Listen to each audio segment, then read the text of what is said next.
Lomé Actu. Bilan des attaques au nord du Togo. L'opposition demande des éclaircissements. Dans une annonce sans précédent, le gouvernement togolais a dévoilé que 31 personnes, dont 11 civils, ont perdu la vie dans des attaques qualifiées de terroristes dans le nord du pays au cours de l'année 2023. C'est la première fois que des chiffres aussi détaillés sont fournis par les autorités. Cependant, l'opposition persiste dans ses demandes de plus de transparence sur la situation sécuritaire dans la région des Savanes.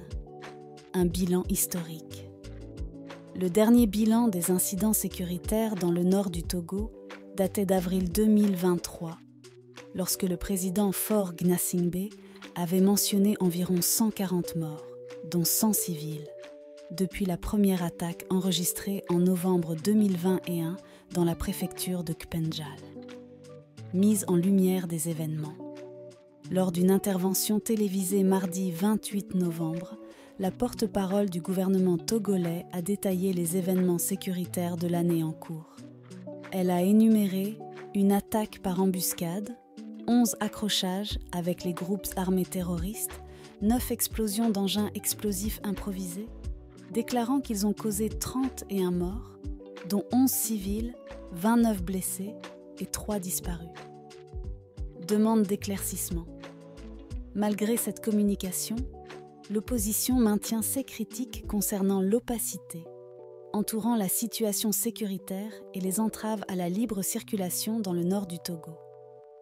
Elle réclame davantage de détails sur les circonstances de ces incidents.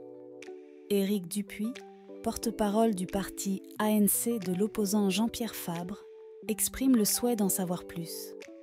Là, on nous annonce 30 morts.